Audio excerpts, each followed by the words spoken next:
இன்றைக்கி என்னோடய எக்ஸ்பெரிமெண்ட் எதுன்னு பார்த்தீங்கன்னா பன்னு செய்கிறது தாங்க. இந்த பண்ணை வச்சு நான் நல்லா செய்யலான்னு பார்த்தானே இந்த பன்னு எண்ணெய் வச்சு ரொம்ப நல்லா பண்ணிருச்சு. அதுக்கு சூடான பால் 1/2 கப், சர்க்கரை 1 ஸ்பூன், ஈஸ்ட்டு 1 ஸ்பூன் எல்லாத்தையும் சேர்த்து ஒரு 10 நிமிஷம் நல்லா ரெஸ்ட்டில் விட்டுட்டேன். ஓப்பன் பண்ணி பார்த்தா நல்லா பூம் ஆகி சூப்பராக வந்துருந்துச்சு.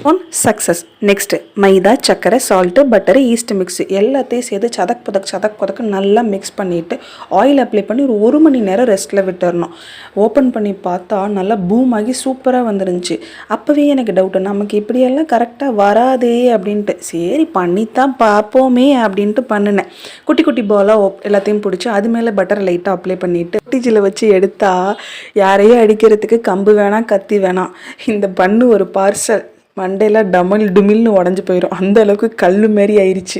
கொஞ்சம் நேரம் கழிச்சு கொஞ்சம் சாஃப்ட் ஆயிடுச்சு. சரி இதை எப்படியாவது சேல் பண்ணி ஆகணுன்ட்டு பன் பட்டர் ஜாமா செஞ்சு எல்லாத்துக்கும் கொடுத்துட்டேங்க. என்ன மிஸ்டேக் பண்ணேன்னு எனக்கும் தெரில. ஓகேங்க, உங்களுக்கு இந்த பன்னு வீடியோ பிடிச்சிச்சுன்னா லைக் அண்ட் சப்ஸ்கிரைப் பண்ணுங்கள். பாய்.